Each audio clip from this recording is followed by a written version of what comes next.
Price card. എൻ്റെ പേര് മഞ്ജു. ദൈവത്തിന്റെ നാമത്തിന് മഹത്വം ഉണ്ടാകട്ടെ. നമ്മളുടെ യേശു ക്രിസ്തു യേശുവിനെ പോലെ വേറെ ആരുമില്ല അല്ലെ. യേശു വളരെ യുണീക്ക് ആയിട്ടുള്ള ദൈവമാണ്. പാതാളത്തെയും മരണത്തെയും ജയിച്ചൊരു ദൈവം വേറെയില്ല. നമ്മുടെ യേശു അല്ലാതെ മനുഷ്യവർഗം ഈ ലോകത്തുള്ള ആൾക്കാര് യേശുവിനെ പല രീതിയിലും പല രൂപത്തിലുമൊക്കെ ചിത്രീകരിക്കാൻ ശ്രമിക്കുന്നുണ്ട്. യേശു ഇന്ന ആളാണെന്ന് പറയുന്നവരുണ്ട്, ഒരു തരത്തിലുള്ള ദൈവമാണെന്ന് പറയുന്നവരുണ്ട്, പല ദൈവങ്ങൾക്ക് ഒരു ദൈവമാണെന്ന് പറയുന്നൊരു പ്രോഫറ്റാണെന്ന് പറയുന്ന ഒരു കൂട്ടം ആൾക്കാർ. അങ്ങനെ പല രീതിയിലാണ് മനുഷ്യര് യേശുവിനെ ചിത്രീകരിക്കുന്നത്. പക്ഷേ ഒരു കാര്യം അവർക്കാർക്കും മനസ്സിലാകാത്തൊരു കാര്യമുണ്ട്. മരണത്തെയും പാതാളത്തെയും ജയിച്ച ഒരു ദൈവം ലോകത്തിൽ വേറെയില്ല എന്നുള്ളൊരു കാര്യം അല്ലെ. തന്നെ ഒന്നും അല്ലാതാക്കിക്കൊണ്ട് ലോകത്തിലേക്ക് വന്ന മനുഷ്യവർഗത്തോട് തൻ്റെ സ്നേഹം പ്രകടിപ്പിച്ച ഒരു ദൈവം വേറെ ഇല്ല എന്നുള്ളൊരു കാര്യം ആർക്കും ഈ ലോകത്തുള്ള മനുഷ്യർക്ക് മനസ്സിലാകുന്നില്ല. മനസ്സിലാകുന്നുണ്ടായിരുന്നെങ്കിൽ അവരൊരിക്കൽ പോലും യേശുവിനെ തള്ളി പറയത്തില്ല അല്ലെ, സ്നേഹത്തെ തള്ളി പറയത്തില്ലായിരുന്നു. യേശുവാണ് സ്നേഹം, ദൈവത്തിന്റെ സ്നേഹം യേശുവാണ്. അപ്പോൾ നമ്മൾക്ക് വേണ്ടി എന്താണ് യേശു ക്രിസ്തു ക്രോസ് ഓഫ് കാൽവരി ചെയ്തത്? വെറുതെ നമ്മുടെ പാപം മാത്രം കളഞ്ഞതേ ഉള്ളൂ അല്ലെ. അപ്പൊ അതിനെപ്പറ്റി നമുക്കൊന്ന് ചിന്തിക്കും. അതാണ് തന്നെ ടോപ്പിക്ക്. മുമ്പോട്ട് പോകുന്നതിന് മുമ്പായിട്ട് നമുക്കൊന്ന് പ്രാർത്ഥിച്ച ശേഷം സംസാരിക്കാം. കർത്താവേ, സമയത്തിനായിട്ട് നന്ദി പറയുന്നു. അങ്ങയുടെ സ്നേഹം പോലത്തെ സ്നേഹമില്ല, അങ്ങയുടെ മനസ്സ് പോലത്തെ ഒരു മനസ്സുമില്ല കർത്താവേ. Thank you so much master.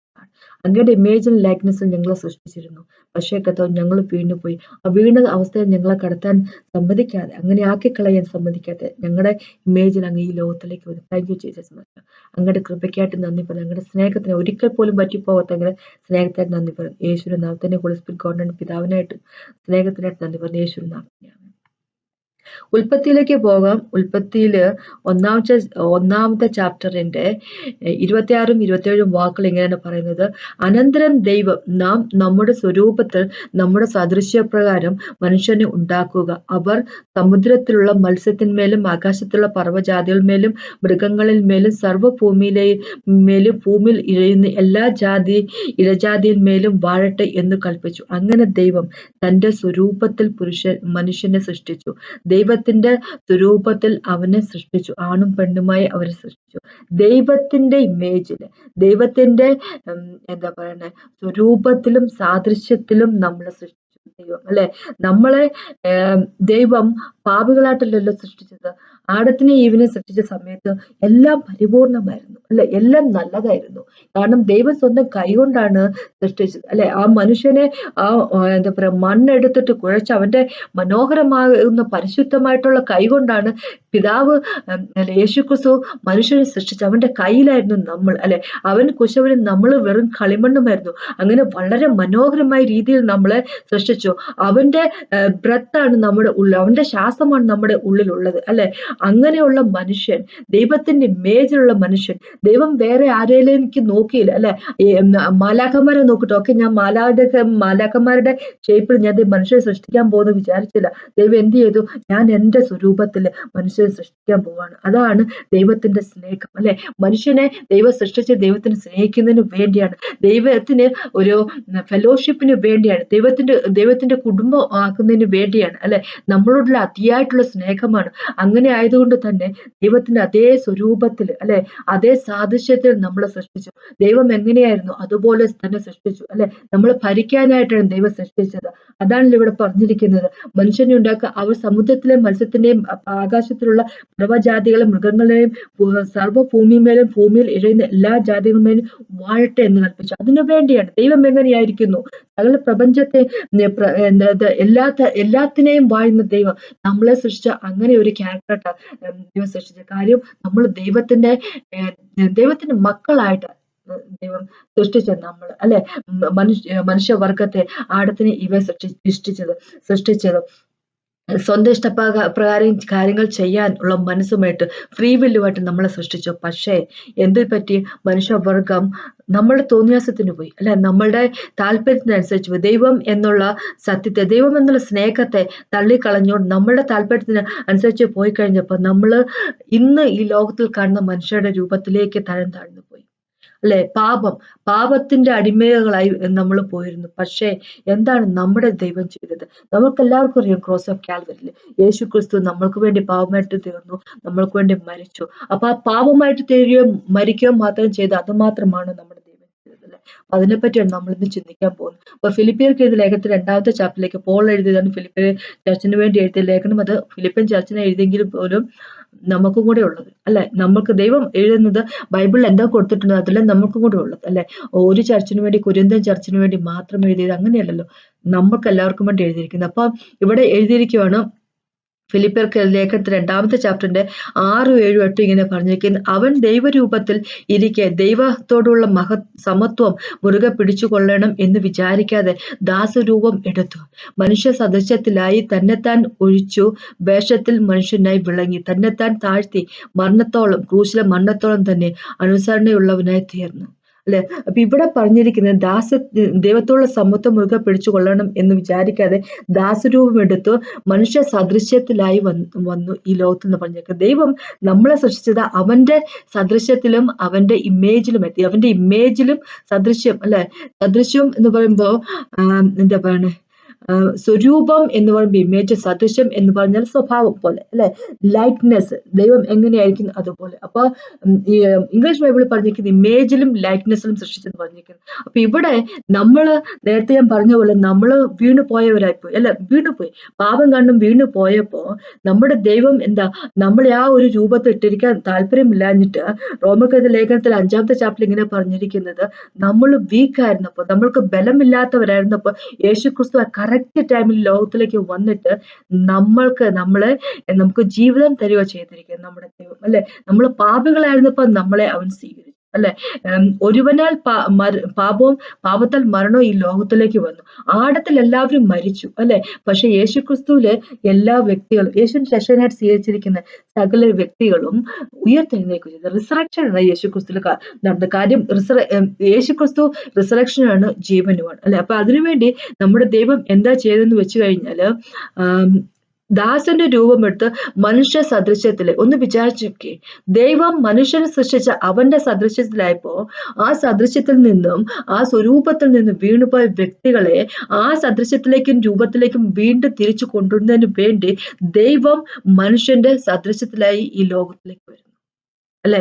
എന്നിട്ട് മനുഷ്യനായിട്ട് തന്നെ ഒന്നുമല്ലാതാക്കിക്കൊണ്ട്, മനുഷ്യന് ദൈവത്തിന്റെ പോലെ സദൃശ്യത്തിലാക്കി ആകുന്നതിനും ഒക്കെ എന്താ പറയുക, അധികം സാക്രിഫൈസിന്റെ കാര്യമൊന്നുമില്ല, അധികം ബലി കൊടുക്കേണ്ട കാര്യമൊന്നുമില്ല. തനിക്ക് നേട്ടം മാത്രമാണ് അത് നമ്മൾക്ക്, അല്ലെ?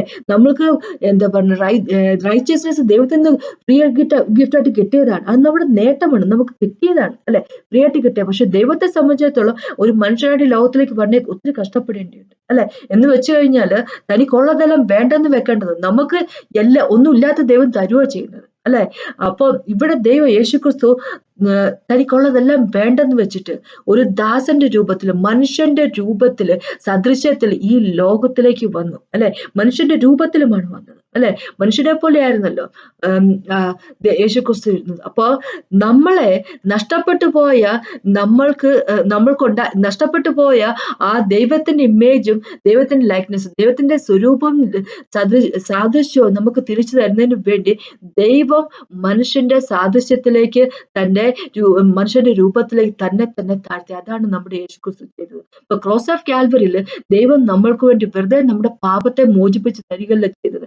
പിന്നെ എന്താ ചെയ്തതെന്ന് വെച്ച് കഴിഞ്ഞാല്, യേശുവിനെ നമ്മൾ വിശ്വസിച്ച സമയത്ത്, അല്ലെ, നമ്മൾ ബാപ്റ്റിസം എടുത്തു കഴിഞ്ഞപ്പോ നമ്മളുടെ ആ പഴയ സ്വഭാവം, അല്ലെ, എന്താ പറയാ, ആടത്തിൽ നിന്ന് കിട്ടിയ ആ പാപം ചെയ്യാനുള്ള DNA അതിന്റെ സ്വഭാവവും എല്ലാം കംപ്ലീറ്റ്ലി അദ്ദേഹം ഉരിഞ്ഞു കളഞ്ഞു. വസ്ത്രം ഉരിഞ്ഞു കളയുന്ന പോലെ ഇങ്ങനത്തെ വേണ്ട എന്ന് ആക്കി ഉരിഞ്ഞു കളഞ്ഞിട്ട് തന്റെ സ്വരൂപത്തില്, തന്റെ എന്താ പറയാ, ആ ക്യാരക്ടർ, യേശുവിന്റെ ആ ക്യാരക്ടർ, ആ ലൈക്നെസ്, ആ DNA നമുക്ക് തന്നിരിക്കുവാണ്. നമ്മുടെ ശരീരം നോക്കാൻ ഇപ്പോഴും ആടത്തിന് ശരീരം പോലെ ഇരിക്കും. പക്ഷെ നമ്മുടെ ആത്മാവിന് സംഭവിച്ച കാര്യത്തെപ്പറ്റിയാ പറയുന്നത്, അല്ലെ?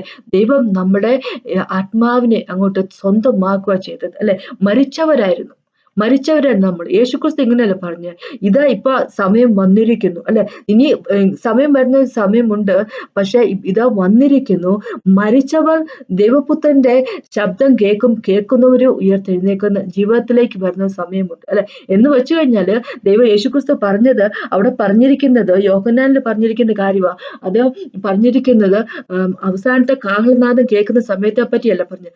ഇന്നും മരിച്ചിരിക്കുന്ന ആൾക്കാർ, ഇന്ന് നടക്കും നമ്മൾ ചുറ്റും കാണുന്ന ആൾക്കാർ, യേശുവിനെ രക്ഷകനായിട്ട് സ്വീകരിക്കാതിരിക്കുന്ന ആൾക്കാരുടെ ആത്മാവ് മരിച്ച ആത്മാവ് അല്ലെ. അങ്ങനെ മരിച്ച ആത്മാവുമായിട്ട്, ആത്മാവ് ഞാൻ പറഞ്ഞ സ്പിരിറ്റ് അല്ലെ, നമുക്ക് 3 ഭാഗങ്ങളുണ്ട്, സ്പിരിറ്റും സോളും ബോഡിയും അല്ലെ. ആത്മാവും പ്രാണനും, പ്രാണൻ എന്ന് പറയുമ്പോൾ ദേഹി അല്ലെ, ദേഹമാണ് ഉള്ളത്. അപ്പൊ ആത്മാവ് ദൈവമായിട്ട് കണക്റ്റഡ് ആയിരിക്കുന്ന ഭാഗം അല്ലെ. അപ്പൊ ഹോളി സ്പിരിറ്റ് ഗോഡ് നമ്മുടെ ആത്മാവിലാണല്ലോ വസിക്കുന്നത് അല്ലെ. ഹോളി സ്പിരിറ്റ് ഗോഡിന്റെ ടെമ്പിൾ ആണ് നമ്മൾ ആത്മാവ്. അപ്പൊ ആ ആത്മാവ് നശിച്ചു, എന്താ പറയുക, മരിച്ചിരുന്ന ആത്മാവായിരുന്നു, ജീവനില്ലാത്ത ആത്മാവ്. പാപം അല്ലെ, പാപം കാരണം പാപം മനുഷ്യരെ ദൈവത്തിന് അകന്നു പോകുന്നതാണ്. അതിന് പറയുന്ന പേരാണ് മരണം, സ്പിരിച്വൽ ഡെത്ത്. അതാണ് ആഡത്തിനും ഈവിനും ഹാപ്പൻ ചെയ്തത് അല്ലെ. ആ മരിച്ചിരുന്ന ആത്മാവുള്ള വ്യക്തികളെ വീണ്ടെടുക്കുന്നതിന് വേണ്ടി ദൈവം മനുഷ്യന്റെ രൂപത്തിൽ വന്നു. ഏത് ദൈവമുണ്ട് അങ്ങനത്തെ ഒരു ദൈവം? ഒന്ന് ചിന്തിച്ചു നോക്ക്. ഏതൊരു ദൈവമുണ്ട് അങ്ങനത്തെ ഒരു ദൈവം അല്ലെ.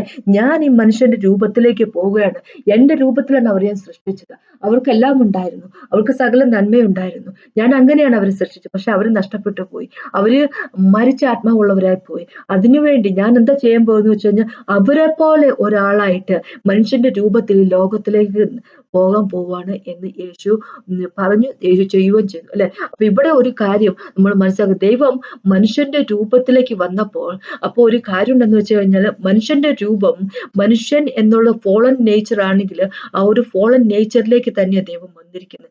എന്ന് വെച്ചാൽ നമ്മുടെ ദൈവം ഫോളൻ ആയിരുന്നു എന്നല്ല ഞാൻ പറയുന്നത്, മനുഷ്യനായിരുന്നിട്ടും കൂടെ പാപം ചെയ്യാതിരിക്കാം അല്ലെ എന്നുള്ളത് നമ്മുടെ ദൈവം നമുക്ക് കാണിച്ചു തന്നു അല്ലെ.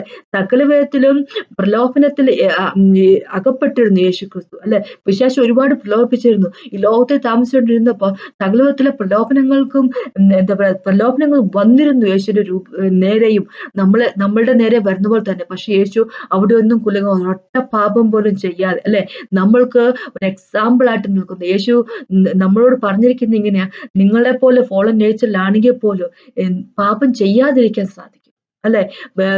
എന്താ പറയാ, മനുഷ്യന്റെ രൂപത്തിലാണെങ്കിൽ പോലും പാപം ചെയ്യാതിരിക്കാൻ സാധിക്കും. അതാണ് യേശു നമ്മൾക്ക് കാണിച്ചു തന്ന കാര്യം. ഇനി നമ്മൾക്ക് എന്താണ് യേശുവിന്റെ സ്വരൂപത്തിലേക്ക് അല്ലെങ്കിൽ സദൃശ്യത്തിലേക്ക് നമ്മളെ മാറ്റി എന്ന് പറഞ്ഞ കുറച്ചും കൂടെ ഒന്ന് ഉദാഹരണമായിട്ട് പറയുവാണെങ്കിൽ, അതിനെപ്പറ്റി കുറച്ച് വാക്കുകൾ എന്ന് പറയുവാണെങ്കിൽ, നമ്മൾക്ക് ദൈവത്തിന്റെ സദൃശ്യം എന്ന് പറയുമ്പോൾ, ആട്രിബ്യൂട്ട്സ് അല്ലെ എന്ന് പറയുമ്പോൾ, അതിനെപ്പറ്റി നമുക്ക് കംപ്ലീറ്റ് ആയിട്ട് നമുക്ക് സംസാരിക്കാൻ സാധിക്കത്തില്ല. കാരണം നമുക്ക് കംപ്ലീറ്റ് ആയിട്ട് അറിയത്തില്ല. ഒന്ന് വിചാരിച്ചു നോക്കിയേ, ദൈവം അൺലിമിറ്റഡ് ആയിട്ടുള്ള ആളാണല്ലോ. അപ്പൊ നമ്മളിപ്പോ റെവലേഷൻ, വെളിപാട് പുസ്തകത്തിന്റെ 4ാമത്തെ ചാപ്റ്ററിലേക്ക് പോകുമ്പോൾ നമുക്കൊരു കാര്യം കാണാം.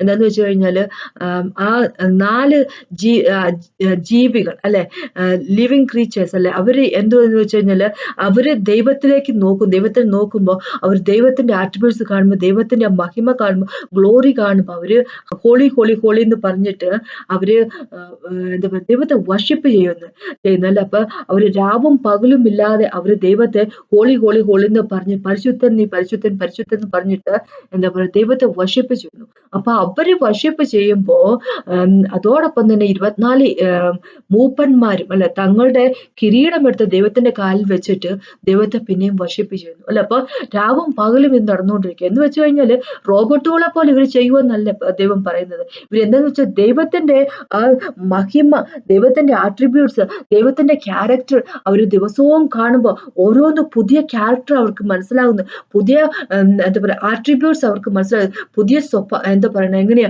ആ ഒരു മഹിമയാണ് അവർക്ക് മനസ്സിലാകുന്നത് അല്ലെ. ദൈവത്തെ അവർ ഓരോ ദിവസം ഇങ്ങനെ മനസ്സിലാക്കി വരുന്നു. അപ്പോൾ മനസ്സിലാകുമ്പോൾ, ഓ ദൈവമേ ഇതെത്ര മനോഹരമായിരിക്കുന്നു അല്ലെ എന്ന് ഒരു വിചാരത്തിൽ അവരങ്ങോട്ട് ഹോളി ഹോളി ഹോളി എന്ന് പറയും. അപ്പൊ അതാണ് ഞാൻ എന്താ പറയുക ഉദ്ദേശിച്ചത് വെച്ച് കഴിഞ്ഞാൽ, ഇത്രയുള്ളൂ ദൈവം എന്ന് നമുക്ക് ഒരിക്കൽ പോലും പറയാൻ പറ്റത്തില്ല.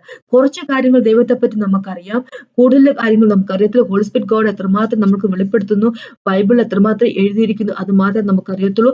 ബൈബിള് മാത്രമല്ല, അത് ദൈവത്തിന്റെ വചനമാണ്. ദൈവം നമുക്ക് റിട്ടൺ ഫോമിൽ, എഴുതിയ ഫോമിൽ തന്നിരിക്കുന്ന ദൈവത്തിന്റെ വചനമാണ്. യേശുക്രിസ്തുവിനെ പറ്റി പറഞ്ഞിരിക്കുന്നത്, യേശു തന്നെ പറഞ്ഞിരിക്കുന്നു, സ്ക്രിപ്റ്റേഴ്സ് എന്നെ റിവീൽ ചെയ്തിരിക്കുന്നു. മനുഷ്യവർഗത്തിന് യേശുക്രിസ്തുവിനെ റിവീൽ ചെയ്ത് കൊടുക്കാൻ ദൈവം എഴുതിയിരിക്കുന്ന വാക്കുകൾ മാത്രമാണ് ബൈബിൾ എന്ന് പറഞ്ഞാൽ. അത് ഫൗണ്ടേഷൻ ആണ് അല്ലെ, അത് നമ്മുടെ അടിസ്ഥാനമാണ് അല്ലെ. ഇനി എത്രയോ ഉണ്ട് ദൈവം നമ്മളോട് പറയാതിരിക്കുന്ന, എത്രയോ കാര്യങ്ങളുണ്ട് ദൈവത്തിൽ. ദൈവം എല്ലാം നമ്മളോട് വെളിപ്പെടുത്തിയിട്ടില്ലല്ലോ, എത്രയോ കാര്യങ്ങൾ. അപ്പൊ നമുക്ക് റിട്ടൺ ഫോം മാത്രമാണ് അത് ബൈബിൾ അല്ലെ. അപ്പൊ നമുക്കറിയാം, നമ്മൾ ബൈബിളിൽ നിന്ന് കണ്ടിരിക്കുന്ന ദൈവത്തിന്റെ ഗുണങ്ങൾ എന്നുള്ളതിന്റെ അല്ലെ, അട്രിബ്യൂട്ട്സ്, അത് കുറച്ച് നമുക്ക് പറയാൻ പറ്റത്തുള്ളൂ, എല്ലാം നമുക്ക് പറയാൻ പറ്റത്തില്ല. അപ്പൊ ഒന്നാമത്തെ കാര്യം എന്ന് പറയുമ്പോൾ ദൈവം ഇമ്മോർട്ടലാണ് അല്ലെ, എന്ന് വെച്ചാൽ മരണമില്ലാത്തവനാണ്. യേശുക്രിസ്തുവിനെ ആർക്കും കൊല്ലാൻ സാധിക്കത്തില്ല അല്ലെ. അപ്പൊ ചോദിക്കും, ദൈവം മരണമില്ലാത്തവനാണ്, എങ്ങനെയാണ് ക്രോസ് ഓഫ് കാൽവറിയിൽ മരിച്ചെന്ന്? നമ്മളെ സംബന്ധിച്ചിടത്തോളം ഒരു കാര്യം മനസ്സിലാക്കുക, മനുഷ്യവർഗത്തിന് നമ്മളുടെ മരണത്തിന്റെ പൊക്കത്തിൽ ഒരു കൺട്രോളും ഇല്ല. ഞാൻ ഈ സമയത്താണ് മരിക്കാൻ പോകുന്നത് എന്ന് നമുക്ക് പറയാൻ പറ്റില്ല. നമുക്ക് അങ്ങനത്തെ കൺട്രോൾ ഇല്ല മരണത്തിന്റെ പൊക്കത്തിൽ അല്ലെ. നമുക്ക് തീരുമാനിക്കാൻ സാധിക്കത്തില്ല. ആത്മഹത്യ ചെയ്യുന്ന ആൾക്കാരുണ്ട് അല്ലെ, അവരുടെ മരണം തീരുമാനിക്കും. ദൈവത്തിന് ഒരു കാര്യവും സർപ്രൈസ് ആയിട്ട് വരുന്നില്ലല്ലോ അല്ലെ, ഒരു കാര്യം സർപ്രൈസ് ആയിട്ട് വരുന്നില്ല. അപ്പൊ ഇന്ന വ്യക്തി ഇന്ന ദിവസം മരിക്കും എന്നുള്ള കാര്യം ദൈവത്തിനറിയാം. അപ്പൊ ആത്മഹത്യ ചെയ്യാൻ വേണ്ടി ശ്രമിച്ചിരിക്കുന്ന ആൾക്ക് എത്രയോ പേര് രക്ഷപ്പെട്ട് ജീവിതത്തിലേക്ക് വന്നിരിക്കുന്ന ആൾക്കാരുണ്ട്. അവരുടെ സമയം ലോകത്ത് തീർന്നിട്ടില്ല. അപ്പൊ ഞാനെന്താ പറയുന്നത് വെച്ച് കഴിഞ്ഞാല്, മനുഷ്യന് തങ്ങളുടെ മരണത്തിൽ ഒരു കൺട്രോളും ഇല്ലെങ്കിൽ ദൈവത്തിന്റെ കാര്യം, യേശുക്രിസ്തുവിന്റെ കാര്യം അങ്ങനെയാണ്. എന്ന് വെച്ച് കഴിഞ്ഞാൽ നമ്മള് യോഹന്നാൻ സുവിശേഷത്തിന്റെ 10ാമത്തെ ചാപ്റ്ററിലേക്ക് പോകുമ്പോൾ 17-18 വാക്കുകൾ യേശുക്രിസ്തു ഇങ്ങനെ പറഞ്ഞിരിക്കുന്നത്, തന്റെ ജീവനെ അല്ലെ, എന്താ പറയുക, ജീവനെ കൊടുക്കാനും എടുക്കാനും ദൈവത്തിന് യേശുക്രിസ്തുവിന് സാധിക്കും അല്ലെ. എന്ന് വെച്ച് കഴിഞ്ഞാല് യേശുവിന് കൺട്രോൾ ഉണ്ട്. യേശുവിന്റെ മരണത്തില് യേശുവിന്റെ കൺട്രോൾ തന്റെ ജീവിതത്തില്, എന്ന് വെച്ച് കഴിഞ്ഞാൽ ദൈവമാണ് ചുരുക്കം അല്ലെ. അപ്പൊ യേശു മരിക്കുന്ന സമയത്ത് ഇങ്ങനെയല്ല പറഞ്ഞു, സുവിശേഷങ്ങളിലെ ഗോസ്പലുകൾ ഇങ്ങനെയല്ല പറഞ്ഞിരിക്കുന്നത്, തന്റെ ആത്മാവിനെ പിതാവിന്റെ കയ്യിലേക്ക് കൊടുത്തു എന്നാ പറഞ്ഞത്. അപ്പൊ എന്ന് വെച്ച് കഴിഞ്ഞാല് യേശു തന്റെ ജീവനെ കയ്യിലേക്ക് കൊടുത്തു, പിതാവിന്റെ കയ്യിലേക്ക് കൊടുത്തു, അതിനുശേഷം എടുക്കുകയും ചെയ്തു അല്ലെ. അപ്പൊ അങ്ങനെയാണ് ഉയർത്തെഴുന്നേൽപ്പ് നടന്നിരിക്കുന്നത്. അപ്പൊ ദൈവം മരണമില്ലാത്തവനാണ്. അപ്പൊ നമ്മള് ആടത്തിന്റെ സ്വഭാവത്തിലായിരുന്നപ്പോ, ആടത്തിന്റെ നേച്ചറിലായിരുന്നപ്പോ മരിച്ചവരായിരുന്നു അല്ലെ, ജീവിതമില്ലാത്തവരായിരുന്നു. പക്ഷെ ആ ഡാർക്ക്നെസിന്റെ ഡൊമിനിൽ നിന്ന് നമ്മളെ യേശുവിന്റെ ലൈറ്റ്നെസ്സിൽ, എന്താ പറയുക, ലൈറ്റ് ആയിട്ടുള്ള കിങ്ഡത്തിലേക്ക് നമ്മളെ ട്രാൻസ്ഫർ ചെയ്തിരിക്കുന്നു. എന്ന് വെച്ചാൽ മരണത്തിൽ നിന്ന് ജീവനിലേക്ക് നമ്മളെ കൊണ്ടുവന്നിരിക്കുന്നു. ഇനി നമുക്ക് മരണമില്ല, യേശുവിലായിരിക്കുന്ന വ്യക്തികൾക്ക് മരണമില്ല. അപ്പൊ എന്താ പറയാ, വെളിപ്പാട് പുസ്തകത്തിന്റെ 20ാമത്തെ ചാപ്റ്റർ 6ാമത്തെ ഒക്കെ ഇങ്ങനെയല്ല പറഞ്ഞിരിക്കുന്നത്, ആദ്യത്തെ റിസറക്ഷൻ, ആദ്യത്തെ ഉയർത്തെഴുന്നേൽപ്പില് പാട്ടായിരിക്കുന്നവർക്ക് രണ്ടാമത്തെ മരണം അവരെ ബാധിക്കില്ല. ആദ്യത്തെ ഉയർത്തെഴുന്നേൽപ്പിൽ പാട്ടായിരിക്കുന്ന ആൾക്കാരെന്ന് പറഞ്ഞു കഴിഞ്ഞാല് യേശുവിനെ രക്ഷകനായിട്ട് സ്വീകരിച്ചിരുന്നവർ അല്ലെ, അവര് ഉയർത്തെഴുന്നേക്കും. ആദ്യം കാഹളത്തിന്റെ നാദം വരുമ്പോ എല്ലാവരും ഉയർത്തെഴുന്നേക്കും, യേശുവിന്റെ ഒപ്പം 1000 വർഷം ഭരിക്കുന്നതിന് വേണ്ടി ഈ ലോകത്തിലേക്ക് അവർക്ക് ഇനി മരണമില്ല അല്ലെ. അപ്പൊ നമ്മളെയും യേശു തന്റെ ലൈക്നെസ്സിലേക്ക് മാറ്റി എന്ന് പറയുമ്പോൾ, തന്റെ ഉയർത്തെഴുന്നേൽപ്പ് കൊണ്ട്, താൻ മനുഷ്യന്റെ രൂപത്തിൽ ഈ ലോകത്തിലേക്ക് ഉയർത്തെഴുന്നേൽപ്പ് കൊണ്ട് നമ്മളെ യേശുവിന്റെ ലൈക്നെസ്സിലേക്ക്, സദൃശ്യത്തിലേക്ക് മാറ്റി എന്ന് പറയുമ്പോൾ, ഒരു കാര്യം എന്ന് വെച്ച് കഴിഞ്ഞാല്, മരിക്കപ്പെട്ടവരാണ് നമ്മൾക്ക് ഇനി മരണമില്ല എന്നുള്ള ഒരവസ്ഥയിലേക്ക്. ശരീരം പോകും, പക്ഷെ എന്നാലും രണ്ടാമത്തെ മരണം, അതായത് ശരീരത്തിന്റെ മരണമല്ല, അവസാനത്തെ ആത്മാവിന്റെ മരണം ഇനി സംഭവിക്കത്തില്ല അല്ലെ. യേശുക്രിസ്തു രക്ഷകനായിട്ട് സ്വീകരിക്കാതിരിക്കുന്ന ആൾക്കാർക്ക് ആത്മാവിന്റെ മരണം അത് സംഭവിക്കത്തന്നെ ചെയ്യും. നമ്മൾക്ക് അതിനി സംഭവിക്കാൻ ഇല്ല. ആത്മാവിന്റെ മരണം എന്ന് പറഞ്ഞാൽ അവരുടെ ജീവിതം കംപ്ലീറ്റ് പോകും അല്ലെ, അവര് പാതാളത്തിൽ ആയി പോകുക തന്നെ ചെയ്യും. പിന്നെ നമുക്കറിയാം ദൈവത്തിന്റെ അടുത്ത സ്വഭാവം, യേശുക്രിസ്തുവിന്റെ അടുത്തൊരു സ്വഭാവ ഗുണം എന്ന് പറഞ്ഞാൽ വളരെയധികം പിതാവുമായിട്ട് അറ്റാച്ച്ഡ് ആണ്, ഡിപ്പെൻഡന്റ് ആയിട്ടുള്ള ഒരു ക്യാരക്ടറാണ് അല്ലെ. യേശു പിതാവിലാണ് ഹിഡൻ ആയിരിക്കുന്നത്, മറിഞ്ഞിരിക്കുന്നു അല്ലെ. നമുക്കറിയാം കൊളോസ്യർക്കെഴുതിയ ലേഖനത്തിൽ 3ാമത്തെ ചാപ്റ്ററിൽ 3ാമത്തെ വാക്ക് അങ്ങനെ പറഞ്ഞിരിക്കുന്നത്, യേശുക്രിസ്തു പിതാവിൽ മറിഞ്ഞിരിക്കുന്നു. അപ്പൊ യേശുവില് നമ്മളായിരിക്കുമ്പോൾ, യേശുവിന് രക്ഷകനായി സ്വീകരിച്ച ആൾക്കാര് യേശുവിന്റെ ഒപ്പം പിതാവിൽ നമ്മൾ മറിഞ്ഞിരിക്കുന്നു. എന്ന് വെച്ച് കഴിഞ്ഞാല് ദൈവത്തിലല്ല ഒരു ജീവൻ നമുക്കില്ല എന്ന് ചുരുക്കം. യേശുക്രിസ്തു അങ്ങനെയായിരുന്നു. യേശുവിന്റെ ക്യാരക്ടർ അതാണ്. യേശുവിന് പിതാവില്ലാതെ ഒരു ജീവിതമില്ല. യേശു എന്താ പറയാ, ഇൻഡിപെൻഡന്റ് ആയിട്ട് ഓപ്പറേറ്റ് ചെയ്യുന്ന ഒരു വ്യക്തിയല്ല. തന്നെത്താനെ നിന്നുകൊണ്ട് ഓപ്പറേറ്റ് ചെയ്യുന്ന ഒരു വ്യക്തിയല്ല. യേശു പിതാവുമായിട്ട് ഒരുപാട് അറ്റാച്ച്ഡ് ഉണ്ട്. എപ്പോഴും പ്രാർത്ഥിക്കാൻ പോയിരുന്നല്ലോ. പ്രാർത്ഥിക്കാതെ ഒരു ദിവസം പോലും യേശുവിന് ഉണ്ടായിരുന്നില്ല. ദൈവത്തിന്റെ ഒപ്പം ഇരിക്കാത്ത ഒരു ദിവസം പോലും യേശുവിന് ഉണ്ടായിരുന്നില്ല. രാത്രി മൊത്തം ഇരുന്ന് പ്രാർത്ഥിക്കുമായിരുന്നു, അല്ലെ. ആ മുന്തിരിവള്ളിയിലെ വളരെയധികം അറ്റാച്ച് ചെയ്തിരിക്കുന്ന ആ ബ്രാഞ്ചാണ് യേശു ക്രിസ്തു. എന്താ പറയണേ, പിതാവുമായിട്ട്, അല്ലെ. വളരെയധികം അറ്റാച്ച്ഡ് ആണ് അവര്. അപ്പൊ അങ്ങനെ നമ്മൾ ആയിരിക്കണം എന്നാണ് ദൈവം നമ്മളെ പറ്റി ആഗ്രഹിച്ചിരിക്കുന്നത്. നമ്മളോട് ദൈവം പറഞ്ഞു, ഇതേ കൊളോസ്യർക്ക് ലേഖനത്തിൽ 3-ാമത്തെ ചാപ്റ്ററിൽ തന്നെ പറഞ്ഞിരിക്കുന്നു, യേശുവിൻ നമ്മൾ ഒരു ഉടുപ്പ് ധരിക്കുന്ന പോലെ ധരിക്കുക, അല്ലെ. അവനിലായിരിക്കുക, അവന്റെ സ്വഭാവം ഉണ്ടായിരിക്കുക. ഇനി പിന്നെ അടുത്ത കാര്യം പറയാൻ എന്താന്ന് വെച്ചാല്, ദൈവത്തിന്റെ റൈച്ചസ്നെസ്, നീതി ന്യായം അത് നമ്മൾക്കും തന്നിരിക്കും. ദൈവം എത്രമാത്രം, യേശുക്രിസ്തു എത്രമാത്രം നീതി ന്യായമുള്ള ഒരു വ്യക്തിയാണ്. അതുപോലെ തന്നെ നമുക്ക് നമ്മുടെ പഴന്തുണി പോലുള്ള നീതി ന്യായം അതെല്ലാം കളഞ്ഞിട്ട്, അല്ലെ, നമുക്ക് ദൈവത്തിന്റെ നീതി ന്യായം നമുക്ക് തന്നിരിക്കും. റൈച്ചസ്നെസ് നമുക്ക് നീതി, അല്ലെ, നമുക്ക് തന്നിരിക്കുകയാണ് ചെയ്യുന്നിരിക്കുന്നത്. പിന്നെ യേശുവിന്റെ മനസ്സ്, അല്ലെ, യേശുവിന്റെ മനസ്സ് നമുക്ക് തന്നിരിക്കുന്നത്. ഇപ്പൊ ഫിലിപ്പിയർക്ക് ലേഖനത്തിന്റെ 2-ാമത്തെ ചാപ്റ്ററിൽ 5-ാമത്തെ വാക്ക് ഇങ്ങനെ പറഞ്ഞിരിക്കുന്നത്, യേശുക്രിസ്തുവിന്റെ ഭാവം നിങ്ങളും ഉണ്ടാകട്ടെ. 1-ാമത്തെ കൊരിന്ത്യർ 2-ാമത്തെ ചാപ്റ്ററിലേക്ക് പോകുമ്പോൾ എങ്ങനെ എഴുതിയിരിക്കുന്നത്, യേശുവിൽ കണ്ട മനസ്സ് നിങ്ങളും ഉണ്ടായിരിക്കട്ടെ, അല്ലെ. നമുക്ക് ഉണ്ടായിരിക്കട്ടെ എന്നല്ല, അവിടെ പറഞ്ഞിരിക്കുന്ന മനസ്സ് നമുക്ക് തന്നിരിക്കുകയാണ് എന്നാണ് പറഞ്ഞിരിക്കുന്നത്. അപ്പൊ യേശുവിന്റെ മനസ്സിനെ പറ്റി നമുക്കറിയാം. സ്വഭാവം, യേശുവിന്റെ സ്വഭാവം അതിപ്പോ കൊളോസ്യർക്ക് ലേഖനത്തിൽ 3-ാമത്തെ ചാപ്റ്ററിലേക്ക് തന്നെ പോകുമ്പോൾ അറിയാം, എന്താ പറയുക, ദൈവം നമ്മളെപ്പറ്റി എങ്ങനെയായിരിക്കണം എന്ന് പറഞ്ഞിരിക്കുവാണ്. എന്താ 12-ാമത്തെ വാക്ക് തൊട്ട് കൊളോസ്യർക്ക് ലേഖനത്തിൽ 3-ാമത്തെ ചാപ്റ്റർ 12 തൊട്ട് എന്താ പറയണ 14 വരെയുള്ള വാക്കുകളൊന്നും വായിക്കാൻ നമുക്കറിയാം. ഇങ്ങനെ പറഞ്ഞു, അതുകൊണ്ട് ദൈവത്തിന്റെ വൃതന്മാരും വിശുദ്ധന്മാരും പ്രിയരുമായി മനസ്സലിവ്, ദയ, താഴ്മ, സൗമ്യത, ദീർഘക്ഷമ എന്നിവ ധരിച്ചുകൊണ്ട് അന്യോന്യം പൊറുക്കുകയും അവനോട് ഒരുവനും വഴക്കുണ്ടാക്കിയാൽ തമ്മിൽ ക്ഷമിക്കുകയും ചെയ്യുവൻ. ഒരുവനോട് ഒരുവന് വഴക്കുണ്ടായാൽ തമ്മിൽ ക്ഷമിക്കുകയും ചെയ്യുവൻ. എല്ലാത്തിനും പൂർണ്ണ സമ്പൂർണതയുടെ ബന്ധമായ സ്നേഹം ധരിപ്പ്. നമ്മുടെ യേശു സ്നേഹമാണ്, അല്ലെ. ക്ഷമിക്കുന്നവനാണ് നമ്മുടെ യേശു. അങ്ങനെ നമുക്ക് ദൈവം നമ്മളെ സ്നേഹിച്ചിരിക്കുന്നു. നമ്മളെ ദൈവം ആദ്യമായിട്ട് സ്നേഹിച്ചിരിക്കുന്നു, അല്ലെ. അങ്ങനെ നമ്മൾ സ്നേഹം പഠിച്ചിരിക്കുന്നു, അല്ലെ. പരസ്പരം സ്നേഹിക്കാൻ ദൈവം നമ്മോട് പറയുന്നു. അപ്പോ അതൊക്കെയാണ്. ഇനി ഒരുപാട് കാര്യങ്ങൾ പറയാനുണ്ട്, പക്ഷെ അതൊന്നും നമുക്ക് കംപ്ലീറ്റ് ആയിട്ട് നമുക്ക് എക്സ്പ്ലെയിൻ ചെയ്യാൻ സാധിക്കത്തില്ല. അപ്പൊ കുറച്ച് സ്വഭാവം, ദൈവത്തിന്റെ സ്വഭാവത്തെ പറ്റി, ദൈവത്തിന്റെ ലൈക്നെസ് എന്ന് സദൃശ്യം എന്ന് പറയുമ്പോൾ ഇതൊക്കെ കുറച്ച് കാര്യങ്ങൾ ഞാൻ പറഞ്ഞിട്ടുണ്ട്. ഇനി ഒരുപാട് കിടക്കുന്നു പറയാൻ, അല്ലെ, ഒരുപാട് സംസാരിക്കും. അപ്പൊ ഇതൊരു വീഡിയോക്കകത്തൊന്നും ഒതുങ്ങുന്ന ഒരു കാര്യമല്ല, നമ്മുടെ ദൈവത്തെ പറ്റിയുള്ള കാര്യമല്ല. അപ്പൊ ഇങ്ങനെയാണ് ദൈവം ദൈവത്തെ പറ്റി, ദൈവത്തിന്റെ സദൃശ്യം എന്ന് പറഞ്ഞു കഴിഞ്ഞാല് ഇമ്മോർട്ടലായിട്ട്, അല്ലെ, എന്നും ജീവിക്കുന്നവരായിട്ട്, ദൈവമായിട്ട് ഒരുപാട് ഡിപ്പെൻഡന്റ് ആയിട്ടിരിക്കുന്ന ആൾക്കാരായിട്ട്, ഫെയ്ത്ത്ഫുൾ ആയിട്ട്, മറ്റുള്ളവരെ ഒരു എന്താ പറയുക, ഫോർഗീവ് ചെയ്യാനുള്ള ഒരു മനസ്സ് ഉണ്ടായിട്ട്, അല്ലെ. സ്നേഹം, യേശുക്രിസ്തു സ്നേഹമാണ്, അല്ലെ. ദൈവമായിട്ട് ഒരുപാട് അറ്റാച്ച്ഡ് ആയിട്ടിരിക്കുന്ന, ദൈവത്തിന്റെ ഹൃദയമുള്ളവരായിട്ട്, അങ്ങനെയുള്ള വ്യക്തികളാക്കി ആണ് നമ്മുടെ സ്പിരിറ്റിനെ ദൈവം മാറ്റിയിരിക്കുന്നത്, അല്ലെ.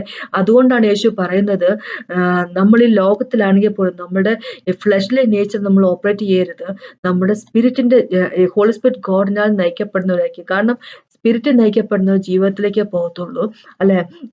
സ്പിരിറ്റ് നയിക്കപ്പെടുന്നവർ എന്താ ചെയ്യുന്നത് വെച്ച് കഴിഞ്ഞാൽ, ദൈവം എന്താ ചെയ്യുന്നത് വെച്ച് കഴിഞ്ഞാൽ, ഡേ ബൈ ഡേ, അല്ലെ, ഡേ ബൈ ഡേ, ഓരോ ദിവസവും നമ്മളെ ദൈവത്തിന്റെ ഇമേജിലേക്ക് മാറ്റിക്കൊണ്ടിരിക്കുന്നു. യേശു ക്രിസ്തുവിനെ പോലെ ആയിരിക്കുന്നു. റോമക്കരുടെ ലേഖനത്തിന്റെ 8-ാമത്തെ ചാപ്റ്റർ 29-ാമത്തെ വാക്ക് ഇങ്ങനെ പറഞ്ഞിരിക്കുന്നു, യേശുവിന്റെ ഇമേജിലേക്ക് ആക്കി നമ്മൾ മാറ്റണം എന്നാണ് പിതാവിന് നമ്മളെ പറ്റിയുള്ള ആഗ്രഹം. അത് ദൈവം ചെയ്തുകൊണ്ടിരിക്കുന്നു. സ്പിരിറ്റിനാൽ നയിക്കപ്പെടുന്നു, ഹോളി സ്പിരിറ്റിനാൽ നയിക്കപ്പെടുന്ന ആൾക്കാർ. അതല്ലാതെ നമുക്ക് തോന്നുന്ന ഇഷ്ടം പോലെ നടക്കുന്ന ആൾക്കാരാണെങ്കിൽ, നമ്മൾ തോന്നുന്ന ഇഷ്ടം പോലെ നടക്കുന്ന ആൾക്കാരാണെങ്കിൽ ഹോളി സ്പിരിറ്റ് ഗോഡ് നമ്മളെ മാറ്റത്തില്ല. എന്ന് വെച്ച് കഴിഞ്ഞാൽ നമ്മൾ പാവത്തിലാണെങ്കിൽ പാവമില്ലാത്ത ദൈവത്തിന് നമ്മളുമായിട്ട് സഹകരിച്ചു പോകാൻ സാധിക്കത്തില്ലെന്ന് ചുരുക്കം. അപ്പൊ അതാണ് എനിക്ക് പറയാനുള്ളത്. അപ്പൊ നമുക്കൊന്ന് പ്രാർത്ഥിച്ചോണ്ട് നിർത്താം. അപ്പം ഒരു പ്രാവശ്യം പറയുവാണ്, നമുക്ക് ക്രോസ് ഓഫ് കാൽവരിയിൽ വെറുതെ പാപം ദൈവം മാറ്റിക്കളയുക മാത്രമല്ല ചെയ്തത്, എന്താ യേശുവിന്റെ സ്വരൂപത്തിലും സദൃശ്യത്തിലും സൃഷ്ടിക്കപ്പെട്ടിരുന്ന നമ്മൾ പാപം കാരണം നമ്മുടെ യേശുവിന്റെ ആ സ്വരൂപം സദൃശ്യവും എല്ലാം നമ്മൾക്ക് നഷ്ടപ്പെട്ടു പോയപ്പോൾ, നമ്മൾക്ക് തന്റെ മരണം കൊണ്ട് യേശു ആ യേശുവിന്റെ സ്വരൂപം സദൃശ്യം നമുക്ക് തിരിച്ച് വീണ്ടെടുത്ത് തന്നിരിക്കുകയാണ്. അതാണ് നമ്മൾക്ക് വേണ്ടി നമ്മുടെ യേശു ചെയ്തിരിക്കുന്നത്. അപ്പൊ നമുക്കൊന്ന് പ്രാർത്ഥിച്ചിട്ടുണ്ട്. കർത്താവ് സമയത്ത് നന്ദി പറയുന്നു. യേശുവിൻ നന്ദി പിതാവ്. കർത്താവ് വർഷിപ്പ് ഹോളി നെയിം മാസ്റ്റർ. അങ്ങേനെ പോലെ ഒരു ദൈവമില്ല കർത്താവ്. അങ്ങയുടെ സ്നേഹം പോലത്തെ സ്നേഹവുമില്ല കർത്താവ്. നന്ദി കർത്താവ് ലോർഡ് ഫാദർ ഗാഡ്. അങ്ങേനെ പറ്റി കൂടുതൽ ഞങ്ങൾ മനസ്സിലാക്കും കർത്താവെ. ഞങ്ങൾ വളരെയധികം സ്നേഹിക്കുന്നു അങ്ങേ. നന്ദി പിതാ. Thank you so much master. Hallelujah father God. വെളിപ്പെടുത്തി തരണമെന്ന് അപേക്ഷിക്കുന്നു. വെളിപാടുകൾ തരണമെന്ന് അപേക്ഷിക്കുന്നു കർത്താവ്. Thank you so much master. അങ്ങേ കൂടുതൽ മനസ്സിലാക്കാനുള്ള കൃപ തരണമെന്ന് അപേക്ഷിക്കുന്നു. അങ്ങയുടെ കമാൻഡ്മെന്റുകൾ അനുസരിച്ച് ജീവിക്കാനുള്ള കൃപ തരണമെന്ന് അപേക്ഷിക്കുന്നു. യേശുവിന്റെ നാമത്തിൽ ആമേൻ. Thank you Jesus master. Hallelujah father God. Praise you holy name. എന്നെ കേട്ടുകൊണ്ടിരിക്കുന്ന ഓരോ വ്യക്തികളോട് പ്രാർത്ഥിക്കുന്ന അനുഗ്രഹിക്കണം എന്ന് അപേക്ഷിക്കുന്നു. യേശുവിന്റെ നാമത്തിൽ തന്നെ ആമേൻ. ഇത് കേട്ട നന്ദി. ദൈവത്തിനാമത്തിൽ മഹത്വം ഉണ്ടാകട്ടെ.